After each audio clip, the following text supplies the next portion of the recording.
Bonjour et bienvenue dans cette nouvelle vidéo où nous allons faire une série d'exercices pour les premières années collège, la première partie du cours, le premier semestre, les relations entre les êtres vivants et leur interaction avec le milieu de vie.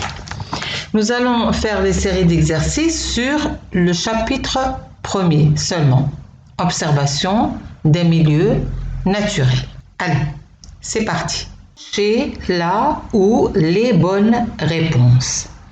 L'environnement, c'est 1. L'ensemble des animaux seulement. 2. L'ensemble des plantes seulement. 3. L'eau, l'air, les roches seulement. Et 4. Tout ce qui nous entoure.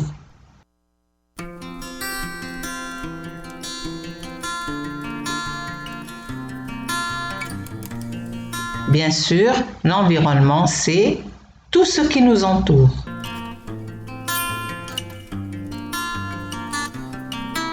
Une espèce regroupe sous le même nom 1. Des individus qui peuvent se reproduire entre eux et dont la descendance, c'est-à-dire les enfants, peut aussi se reproduire.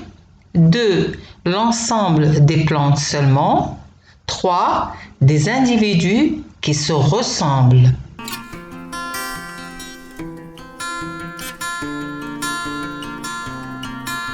Quelle est donc la définition d'une espèce?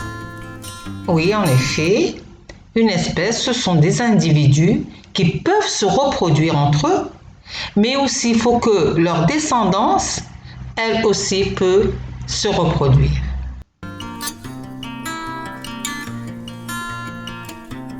On distingue dans notre environnement 1. Des organismes vivants, 2. Des composantes minérales, 3. Seulement des organismes vivants, 4. Des manifestations d'activité humaine.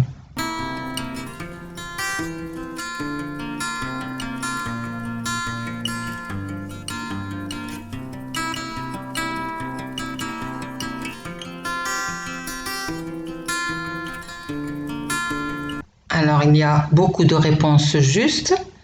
Eh bien, la première, des organismes vivants. On les voit dans notre environnement, ce qui nous entoure. On voit aussi des composantes minérales. Par exemple, le sol, l'air, l'eau. Seulement des organismes vivants, ça c'est faux. Seulement non.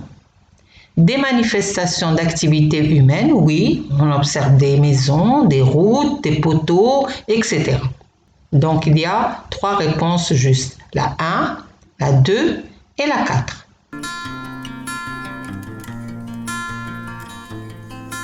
Qu'est-ce qu'un être vivant? 1. Un être vivant grandit, se nourrit, se reproduit et meurt. 2. Tous les êtres vivants se déplacent. 3. La fleur fait partie du vivant. 4. L'eau est une composante minérale de l'environnement. Et 5. L'homme ne fait pas partie des animaux.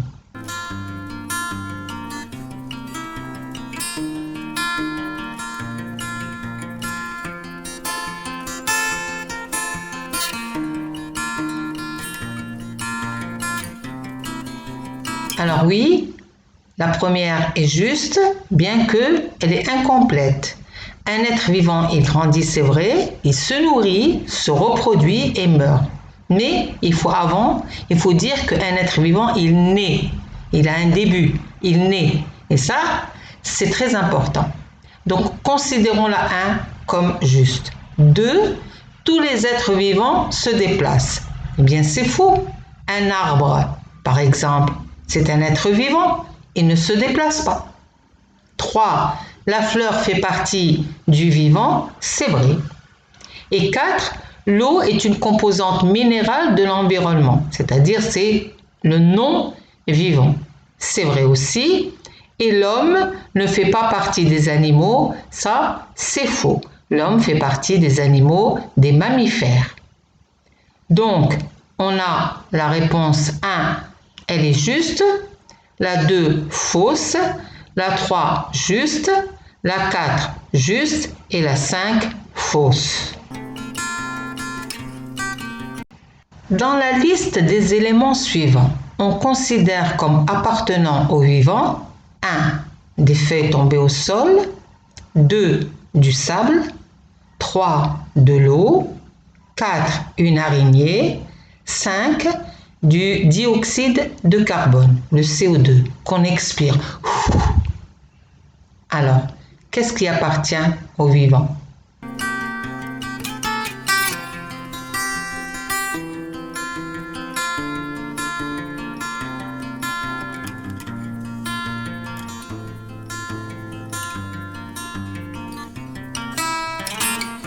Oui, en effet, des feuilles tombées au sol, même si elles peuvent être mortes, mais elles appartenaient au vivant. Donc, des feuilles tombées au sol appartiennent au vivant. Du sable, non, c'est un élément minéral. De l'eau, la même chose, c'est un élément minéral, c'est faux. Une araignée, oui, elle appartient au vivant. Et le CO2, c'est un gaz, donc il n'appartient pas au vivant. Donc, les deux seules réponses justes, c'est la 1 et la 4. Vrai ou faux? L'eau est la seule caractéristique non vivante de l'environnement. 2. Les arbres sont des êtres vivants. 3. L'homme ne peut être classé au sein d'un groupe d'êtres vivants. 4. L'air est une composante de notre environnement. Quelle est la phrase qui est vraie? Quelle est la phrase qui est fausse?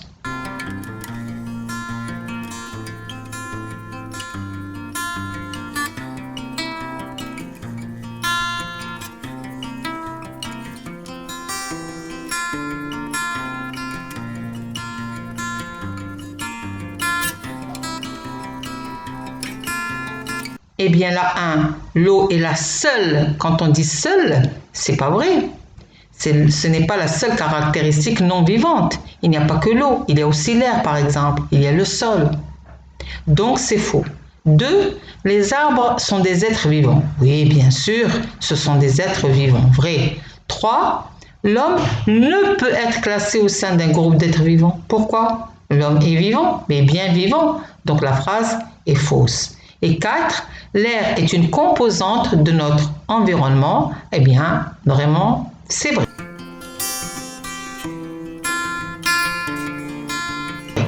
Rédigez une phrase pour chaque groupe de mots. Être vivant, animal, milieu naturel, végétal, non vivant.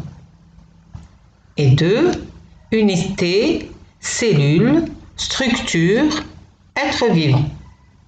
Donc vous devez former des phrases à partir des mots qu'on vous donne. Alors allez-y, qu'est-ce que vous attendez?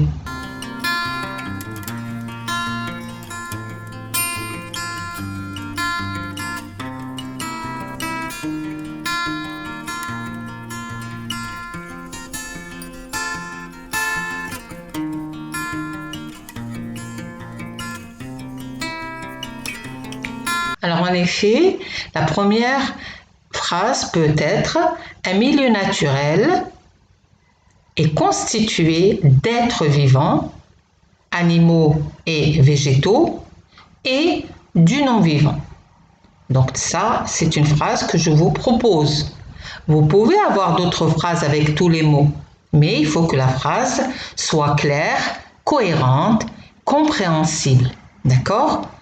Donc moi, personnellement, je vous propose celle-ci. Pour la deuxième, la cellule est l'unité de structure des êtres vivants.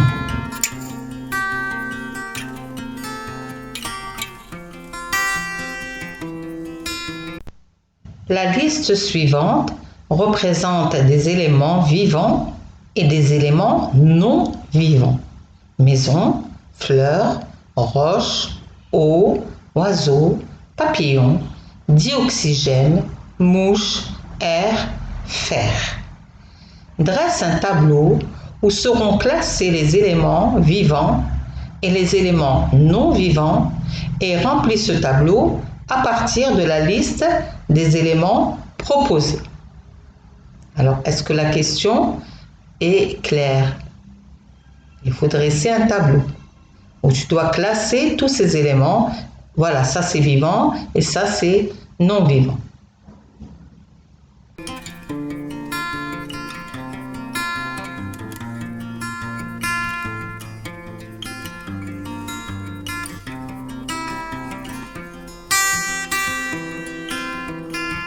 Oui, voilà. Tu vas mettre d'un côté les éléments non vivants, d'un autre côté les éléments vivants et tu dois mettre tous les mots qu'on t'a proposés. Alors, la maison, bien sûr, la maison, la roche, l'eau, le dioxygène, l'air et le fer, ce sont des éléments non vivants. Et les éléments vivants, bien sûr, on a la fleur, l'oiseau, papillon, mouche, éléments vivants. Cet exercice te paraîtra peut-être simple, mais c'est pour que tu puisses un peu traduire des résultats sous forme de tableau, sous forme scientifique. Souligne le mot qui n'a aucun rapport avec les autres, qu'on appelle donc intrus. Alors on va prendre la première série, la première suite. Air, herbe, roche, sol, eau. La suite 2, animal, végétal, se reproduire, roche, se nourrir. La suite 3, arbre, champignon, algues, eau, grenouille. Et la suite 4, fourmi, papillon, oranger, lézard, lion. Observe bien les mots qu'il y a. Il y a un mot qui ne va pas avec les autres. Tu dois l'enlever. Tu dois, le souligner. Bon, ici, je ne vais pas le souligner, je vais te le montrer d'une couleur différente.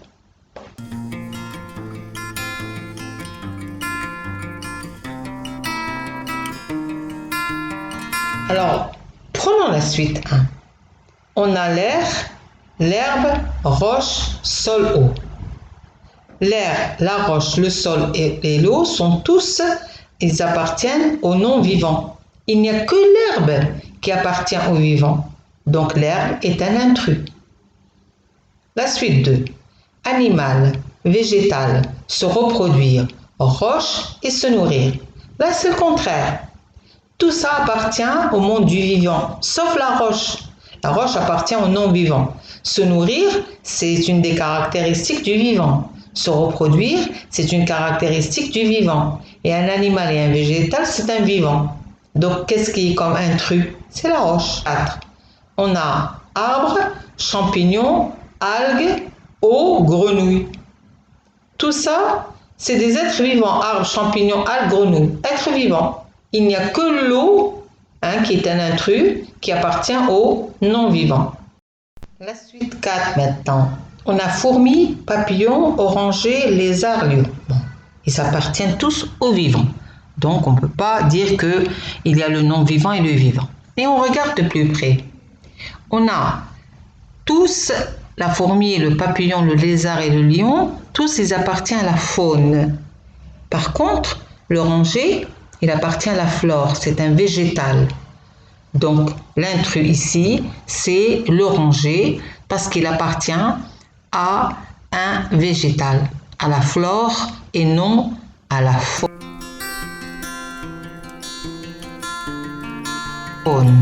Donne la définition des mots suivants. Milieu naturel, environnement, être vivant, biotope, faune, flore, biocénose, micro-organisme, cellule, être vivant, unicellulaire. Alors, il faut bien savoir que les définitions que je vous ai données ici, il faut les connaître par cœur. Vous devez les apprendre par cœur.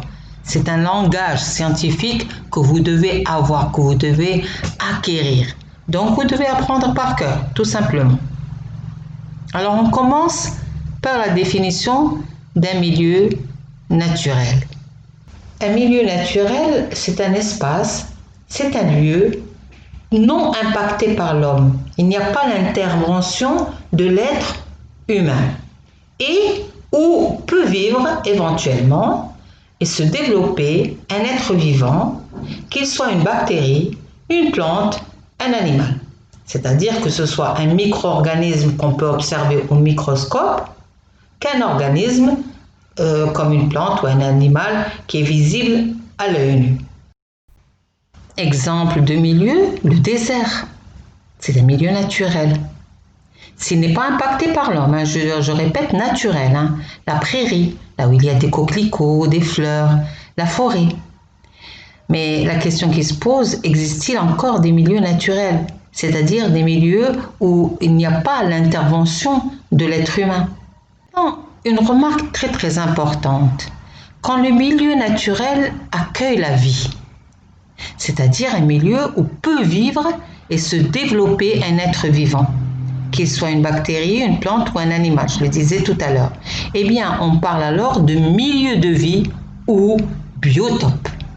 Rappelez-vous qu'un biotope, c'est un milieu de vie où peut se développer la vie. Définition de l'environnement, eh bien, environnement, ça veut dire tout ce qui nous entoure. Vivant, les végétaux, les animaux, vraiment tout ce qui nous entoure et non vivant. L'air, l'eau, l'atmosphère, les roches, etc. Donc, rappelez-vous ça, environnement, tout ce qui est aux environs, ce qui vous entoure. Pour définir maintenant un être vivant, eh bien, un être vivant, il doit posséder 5 caractéristiques. D'abord, est vivant tout être organisé qui naît. L'existence de cet organisme a un début, c'est la naissance. La deuxième condition, c'est que est vivant tout être organisé qui se nourrit. Pourquoi se nourrir? Eh bien, n'importe quel être vivant, que ce soit un végétal ou un animal ou un micro-organisme, eh bien, ils sont incapables de fabriquer leur matière à partir de rien. Par exemple, un être humain, il doit fabriquer des muscles, il doit fabriquer des cheveux, il doit fabriquer à chaque fois, il doit fabriquer ses propres cellules. Les cellules, elles ne vivent pas éternellement. Il y a certaines cellules qui vivent quelques jours, elles meurent. Donc, elles doivent être remplacées à partir de quoi? Eh bien, de la matière. Et quelle matière elle doit être remplacée? Eh bien, la nourriture. Ils doivent donc trouver dans le milieu de la matière à partir de laquelle ils pourront fabriquer leur corps. Donc, il doit se nourrir. Un être vivant doit se nourrir. Et la troisième condition, il doit se développer, grandir. Au cours du temps, la taille, le poids et l'aspect de cet être vivant se modifient après sa naissance. Pourquoi? Parce qu'il a fabriqué sa propre matière organique dont son corps est constitué. Et il doit se reproduire, il doit vraiment un être vivant, il doit se reproduire, donner naissance à d'autres êtres vivants. Et bien sûr, la dernière condition, eh bien, il doit mourir. Enfin, mourir, c'est obligé. Donc ça, c'est un être vivant. Ces 5 caractéristiques font qu'on a affaire à un être vivant. La question que je peux vous poser maintenant, est-ce qu'un virus, comme le Covid-19, est un être vivant? Est-ce que c'est un être vivant? Quelles conditions il remplit et quelles conditions il ne remplit pas? Quelles conditions il ne remplit pas? Et certains scientifiques, enfin la plupart, considèrent que le virus n'est pas un être vivant. Je vous laisse faire une recherche. Définissons la faune. La faune, c'est l'ensemble des espèces animales.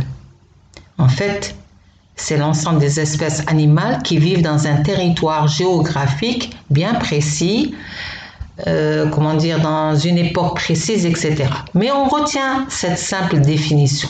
C'est l'ensemble des espèces animales. Regardez, je vous en ai montré plusieurs. Et la flore, c'est l'ensemble des espèces végétales. Rappelez-vous, faune, c'est animal, flore, végétale. Qu'est-ce que la biocénose? La biocénose, c'est l'ensemble des êtres vivants, animaux et végétaux, champignons, bactéries, etc., donc faune et flore, établis dans un même biotope, dans un même milieu de vie. Et biocénose plus biotope forment un écosystème à apprendre par cœur. Écosystème est égal à biotope plus biocénose. D'ailleurs, toutes les définitions doivent être apprises par cœur. Un micro-organisme maintenant. Eh bien, un micro-organisme ou micro-organisme, vous voyez l'écriture, elle est un peu différente, ou microbe tout court, est un organisme, un être vivant, invisible à l'œil nu, qui ne peut être observé qu'à l'aide d'un microscope. Et c'est pour ça que le mot microscope, micro, eh bien, ce terme de micro tout petit qu'on peut observer seulement au microscope, on le retrouve dans micro-organisme. Un organisme maintenant unicellulaire. Eh bien, uni, vous voyez le mot unicellulaire. Uni, ça veut dire unique. Cellulaire, cellule. Donc, un organisme unicellulaire est un être vivant, parce que organisme, ça veut dire être vivant. Donc, un organisme unicellulaire est un être vivant formé d'une cellule unique. Exemple, une bactérie. Alors, regardez la taille de la bactérie, 1 micromètre, c'est-à-dire 0,0000001 mètre. C'est tout petit quand même. Un organisme unicellulaire, c'est un être vivant. On a dit qu'il est formé d'une seule cellule. Alors, je vais vous donner des exemples. La paramécie. La paramécie, elle porte des cils, je ne sais pas si vous les voyez très bien au bord, qui vit en eau douce, dans les mares et les étangs. Il suffit de laisser un peu de l'eau dans un seau, de revenir 3 jours plus tard et vous allez avoir des paramécies dedans. Eh bien, la paramécie mesure entre 0,1 à 0,3 mm de longueur. Et elle n'est formée que d'une seule cellule. On peut voir quand même la membrane, sa membrane, et le cytoplasme. Le document ci-dessous matérialise un milieu naturel, cite les différents éléments de l'environnement de ce milieu. 2. Regroupe ces différents éléments en 2 groupes, selon leur appartenance au monde minéral ou au monde vivant. Alors regarde bien. C'est quoi d'abord? C'est une forêt, une prairie, une savane? Oui, c'est une savane. Et qu'est-ce que tu observes? Donne-moi tous les éléments. Oui, des animaux, les éléphants, avec leurs petits, les éléphantaux. Quoi d'autre? Oui, c'est pas des arbres, ce sont des arbustes. Un arbre, il doit mesurer 7 mètres de haut à peu près, jusqu'à 10 mètres, pour qu'on l'appelle un arbre. Donc là, ce sont des arbustes. Il y a de l'eau, bien sûr. Quoi d'autre? Il faut décrire tout. Oui, il y a le sol et l'air, bien sûr. Donc, on a les différents éléments de l'environnement. C'est éléphant, éléphantaux, arbustes, eau, air et sol. Et bien sûr, on va les diviser en monde minéral, non vivant et le monde du vivant. Les éléments du milieu naturel, eh bien, on a éléphant, éléphanto, arbustes, ça, c'est le monde du vivant. Et l'air, l'eau et le sol, c'est le monde minéral, c'est le non-vivant. Maintenant, il faut corriger les affirmations inexactes. La cellule est l'unité constitutive des êtres vivants. Tous les êtres vivants sont pluricellulaires. 3. La cellule végétale est identique à la cellule animale. 4. Les cellules ont en commun un noyau, un cytoplasme et une membrane plasmique. 5. Les êtres vivants pluricellulaires sont formés d'une seule cellule. Et 6. Un être vivant est formé d'une seule cellule ou de plusieurs cellules. Allez, réfléchis et essayez de répondre à la question. Ne regardez pas tout de suite la correction. Ça, c'est très mauvais de regarder la correction tout de suite. Faites une pause et essayez de répondre. Vous en êtes capable, j'en suis sûre, si vous avez appris votre cours.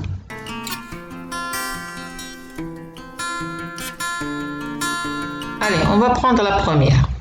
1. La cellule est l'unité constitutive des êtres vivants. Bien sûr, c'est juste.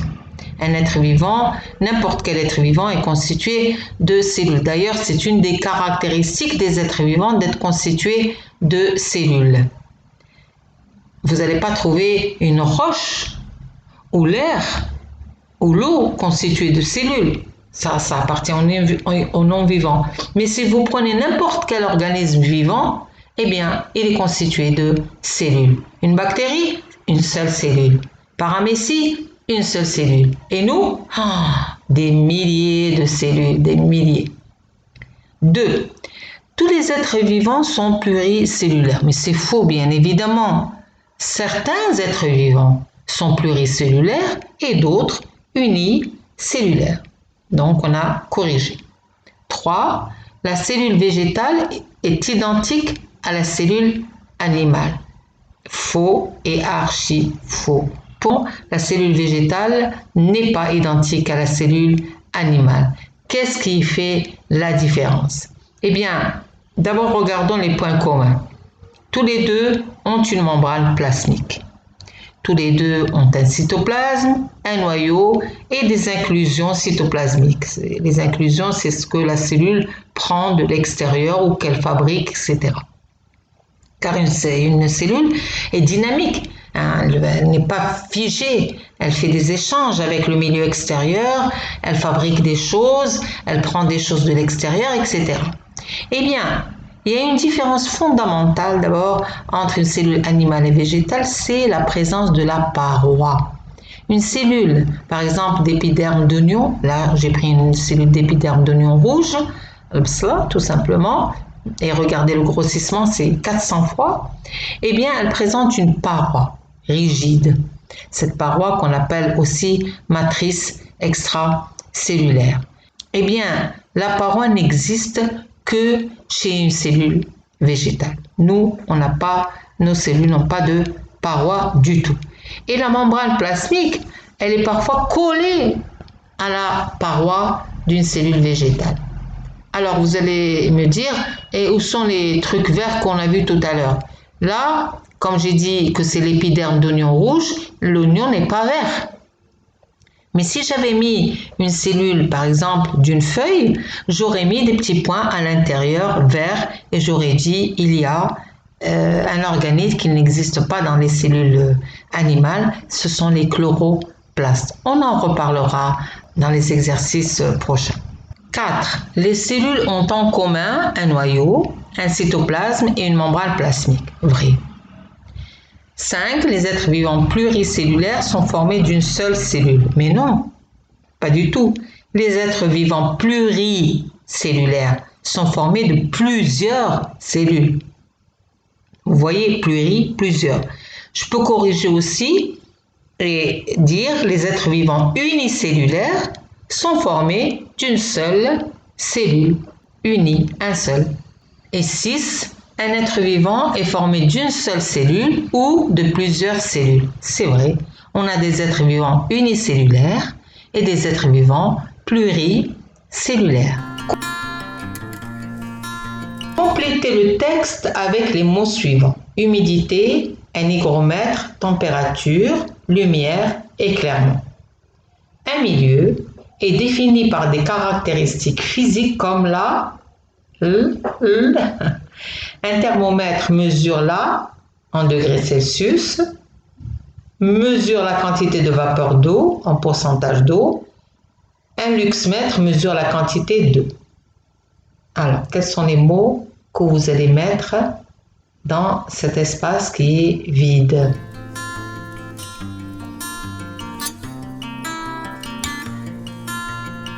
Et en effet, un milieu est défini par des caractéristiques physiques comme la température, l'éclairement, l'humidité.